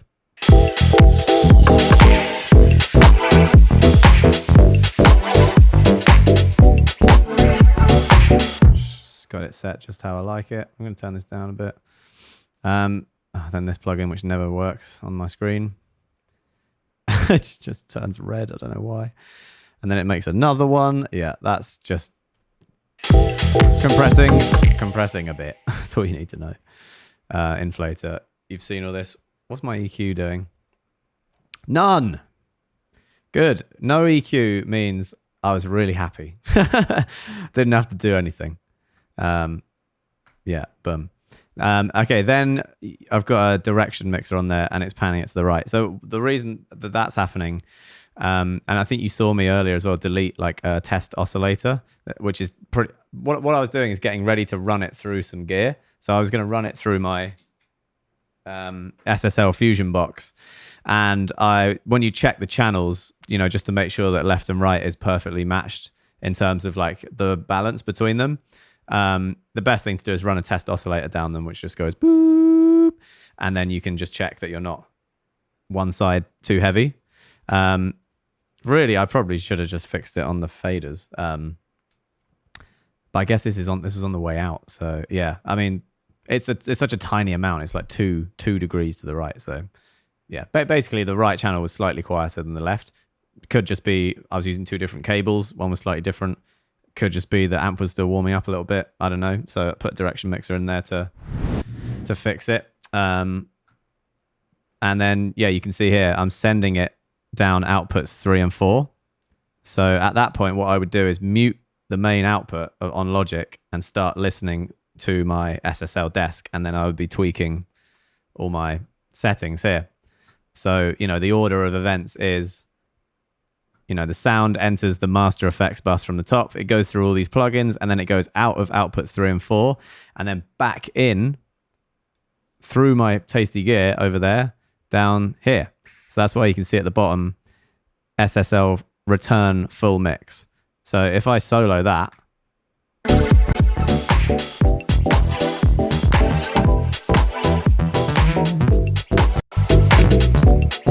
so yeah, you're just basically hearing the version of the entire mix that's been through my SSL desk and my Fusion box with some compression, bit of vintage drive.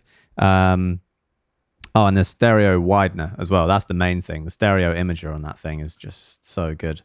They're at slightly different gains, so comparing them might be a little bit unfair. Let's have a listen.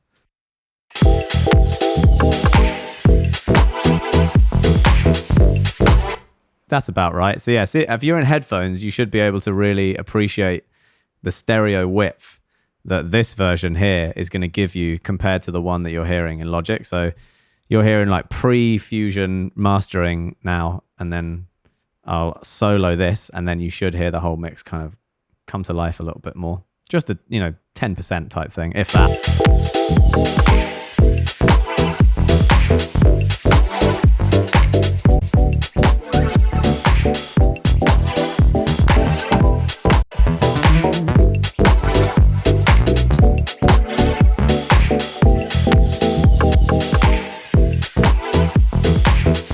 It's super subtle, It's also going to be taking off some transients as well. But, for me, that's one for the headphone crew. It's just making the sides, the mids go straight down the middle, and the sides come out nice. But yeah, it's tiny amounts of detail at that point. So yeah, I've got an instrumental version and a vocal version because they asked us for both.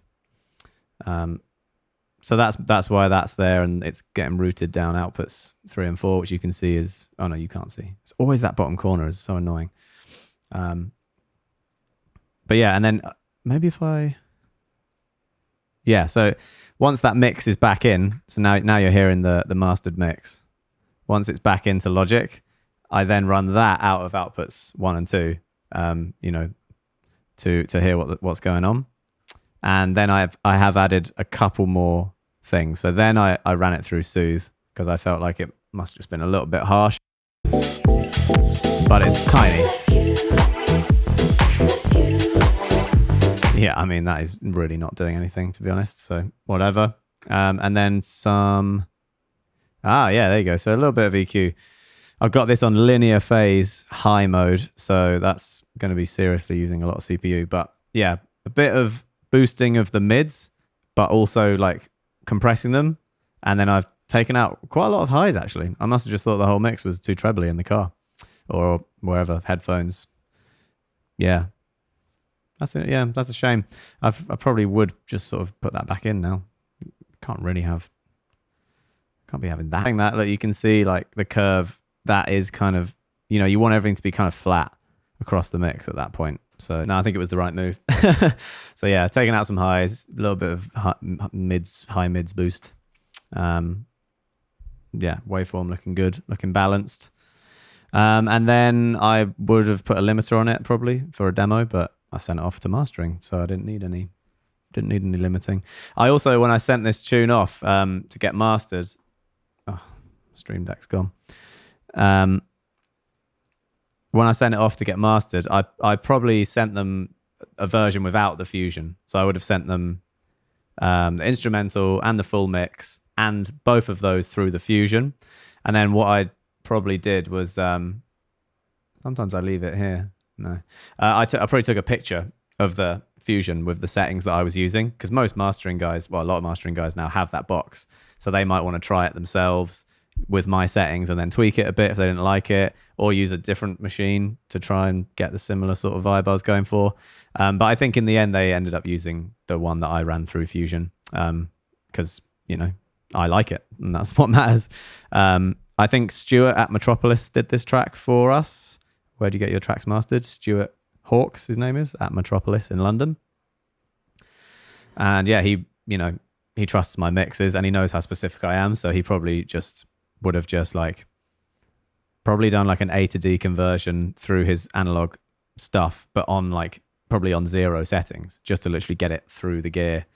Like, he's got some lovely compressors there that sometimes we run my stuff through with no actual compression happening, just for the sound of the tubes and like the transistors and all that good stuff.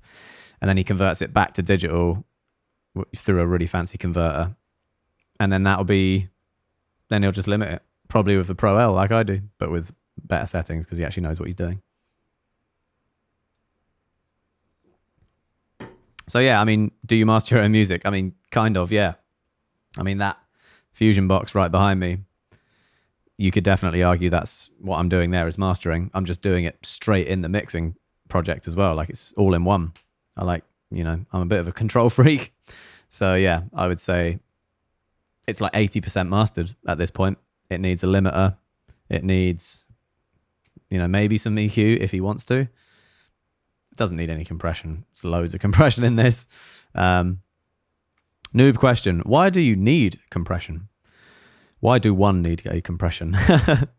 Man, that's a long conversation, but basically in sound, you can have very quiet sounds like this, or you can have very loud sounds like that. And you don't want them to be so broadly different. Like, this mic is going through quite a lot of compression right now, because look, if I speak quietly, you can still hear me. And if I shout loud, it's not actually that different. It's because I'm really compressing it hard on my SSL desk. If I wasn't, this would be a decent volume. And then as soon as I spoke loudly, it would be in the red and it would be distorting and sound shit. So use compression to control your sound. Control the volume. Yeah, that's it. Any other questions about this specific tune and mix and anything?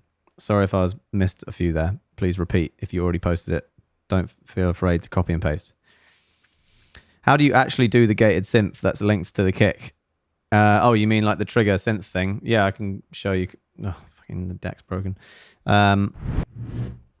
It's so this thing up here is just MIDI notes, MIDI dots, which I've played in, and that is sending that channel is sending to bus 6. So pick a bus, send the signal, but turn the fader down so you can't hear it. Right, so sending, turn it off, and it's gone. But so you just want to send that signal to a bus, but turn the volumes down. So even the bus that it's sending to is down. See? So now if you go onto a plugin that has sidechain capabilities and select bus 6, although you're not hearing the sound from bus 6, that sound is going to be used to trigger something. And in this case, we're triggering some sine waves.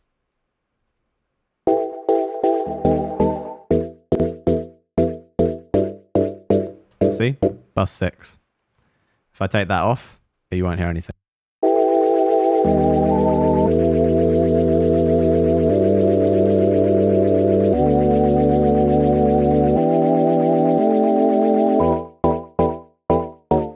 You can see it opening here, and then I can control the release like a synth and make it sound stabby or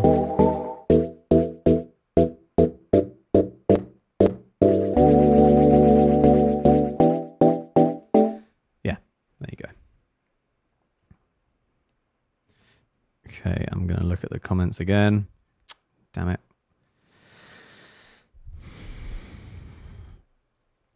I'd love to see a perk roll in the drums you stretched for earlier.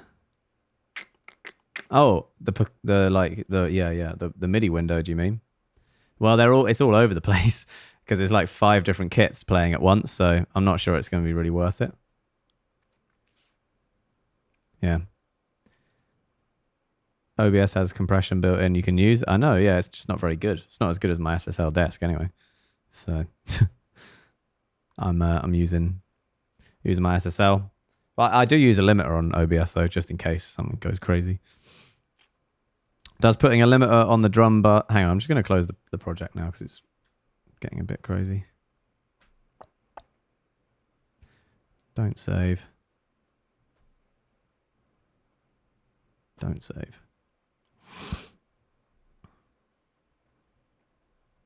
Oh, you want to hear the lo-fi version? Damn it. Yeah, I forgot. Yeah, I'll I'll reset it. Does putting a limiter on the drum bus just create some headroom, or does it add a subtle effect as well? Well, all limiting adds distortion just by default. A limiter will always distort. It's just a question of what kind of distortion, like what flavor, what characteristic. Yeah, you can't avoid that. But yeah, so for me, I like the Oxford limiter because it adds distortion in a tasty way. Like I like it on drums. You know, you don't really want that so much on your master output. You know, you want a clean as possible limiter most of the time. But yeah, if you're adding a limiter onto instruments or buses, then you might want to try something a bit different, a bit dirty. Have you seen the new SSL plugin controller? Yeah, I just saw it today. It looks banging. I want to have a go.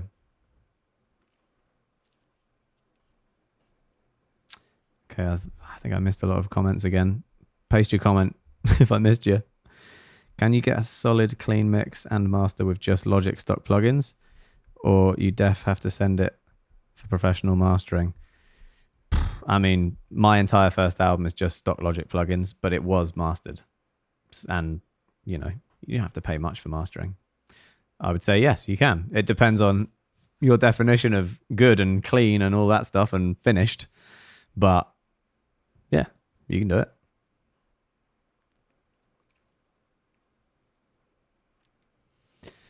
All right, let me just open up this Ableton project for the alternate version, which no one has ever heard.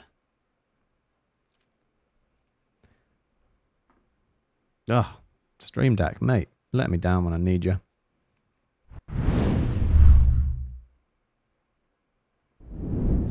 So you see here, project alternatives, lo-fi. Don't save that. I think there's probably a different Ableton file as well for that.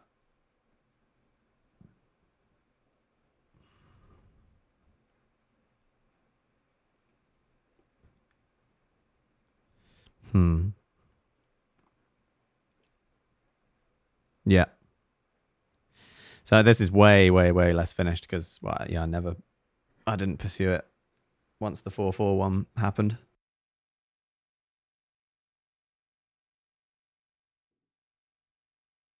Ben Zen, thank you very much. Thanks for stopping by.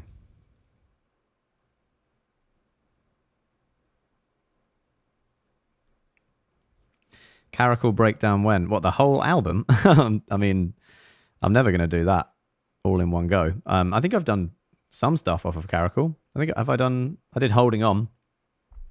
We've done Willing and Able. There's a few. I'm just going to do it in bits over time. There's no rush.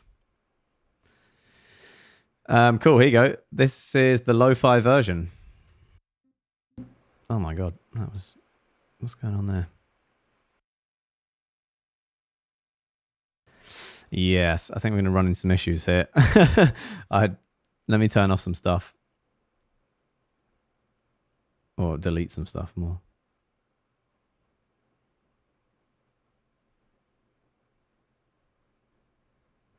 Put Soothe in. I'll just turn Soothe off.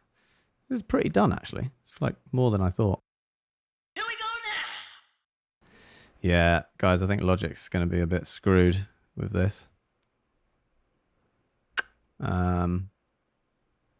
just keep turning things off, but then you're going to lose the vibe.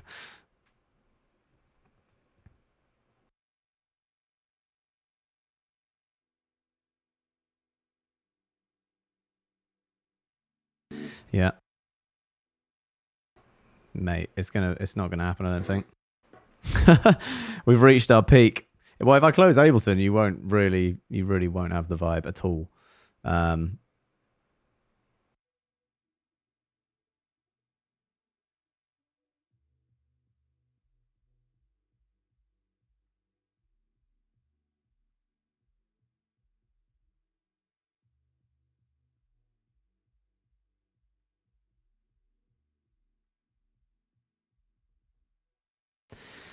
You can't hear it. Perfect. That's why it's such a good version. It's very minimal. Okay, cool. Well, it played as well, so that's a shame. Damn it! I literally played it for like 10 seconds and it worked fine.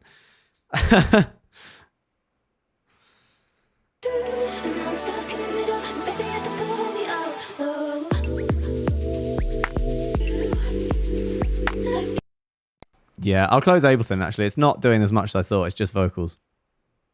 So that might help. And if I change this to... Surprised this isn't working and the other one did. The other one's like way busier.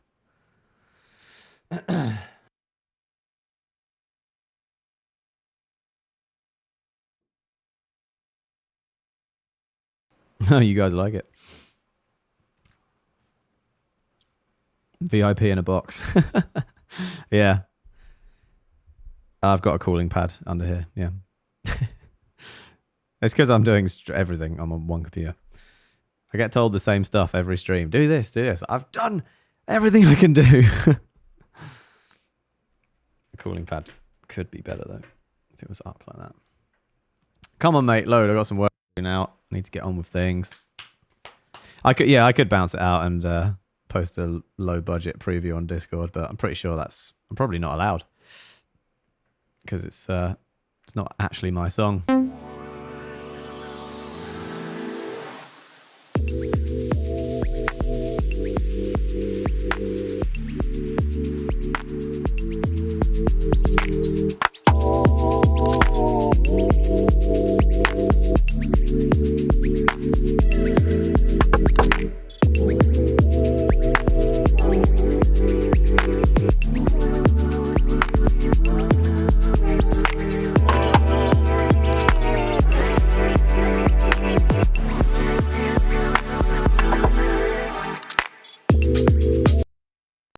Hey, there you go.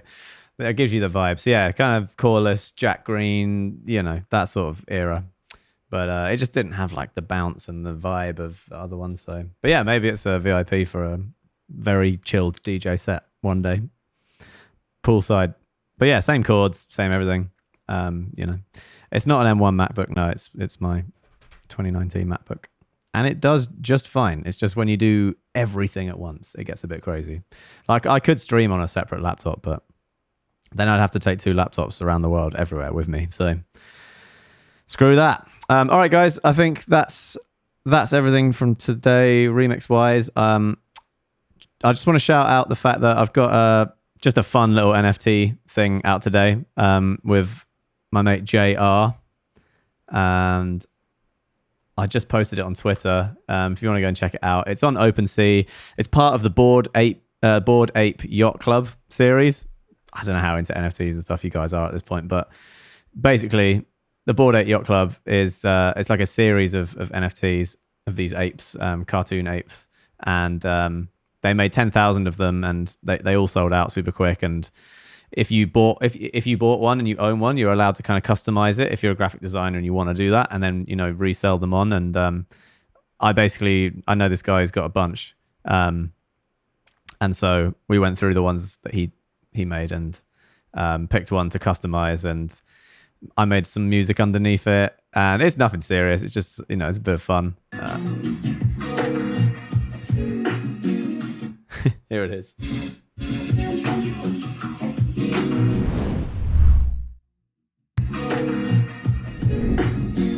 Whoa, Twitter's gone crazy. Yeah, you'll need sound from that. You will get sound. Yeah, it's on my Instagram story as well.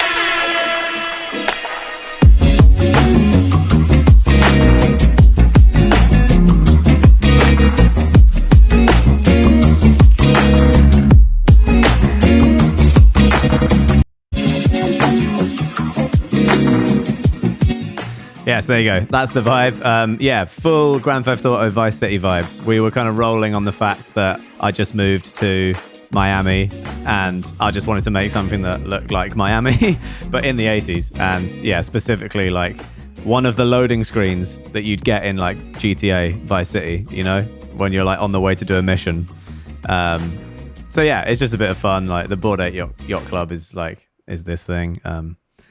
So they, you know, they make all these little monkeys and they're super popular in the NFT world. So if you're lucky enough to own one, congrats. I don't own a real one, but whoever whoever buys my one with JR, the one that you just saw, it also comes with an original Bored Ape Yacht Club NFT. So you're not just getting mine, but you're getting a legit Bored Ape. So that's pretty cool. And there's a bunch of stills as well. So that's a one of one, obviously, which is like a, you know, super limited edition special thing. Oh, we got a bid as well. Hey, 1 ETH. Let's go. But yeah, it's on OpenSea. Here's the stills. So there's 10 of these too. So you can pick one of these up for 0.555 ETH, I think. So yeah, got some bids in there. Sold a couple. But yeah, the auction ends tonight at like 9ish, I think, something like that. So yeah, if you know anyone who really, really thinks, man, what my life is missing is a disclosure ape, you know, hit them up, send them a link. I'll put the link in the chat. There you go.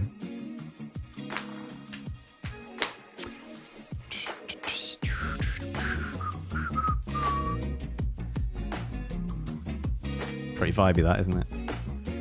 It's a bit Lee Buzz, that one. Oh shit, I just quitted the chat. Now I can't see any of you. Come back to me.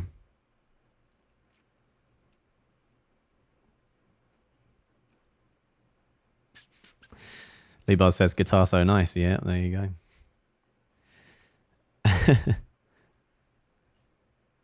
Yeah, so that's a link to the stills, but you'll find the video on there as well if you want to go check it out. Yeah, that's the last in the sort of NFT stuff that I've got planned at the moment or have finished. I haven't got anything else on the way, so might be a little break from that for a bit unless something cool comes up and I want to work on it.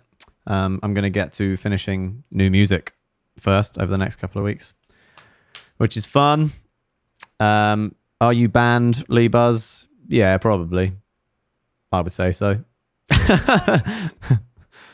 Yeah, fuck it, you're banned just for bringing it up. Anyone else want to ask if they're banned? Yeah?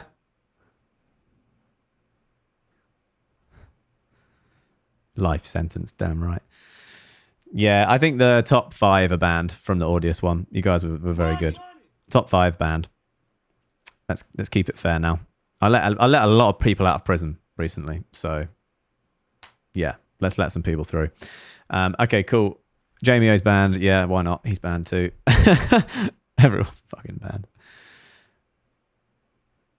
Okay, I gotta go now, guys. I could read your comments all day and chat, but yeah, this is it. So yeah, different B Howard this week. Sorry, not B Howard. Well, it is like B Howard, but yeah, Market Monday. Make me some chords.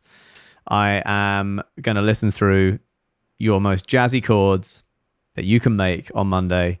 10 seconds long, no more. It can be an audio file, any instrument, any genre, any speed, whatever. Just give me some dope chords and I will make the next B. Howard out of those chords. So that'll be fun. Something a bit different. You put your submissions on the normal Market Monday place. Don't put them on Audius. Just, put the files in the Discord. And the voting will be all the same, blah, blah, blah. But I'll probably listen through like the top 15 or 20 because it's a pretty short listen, 10 seconds. All right. Cheers, everyone. Thanks for that. Hope you enjoyed the breakdown. It'll probably get chopped up by Max into a dope video. Big up, Max. And then we can enjoy it on there forever. Peace and love. My thing doesn't work. I'll see you on Monday. In a bit.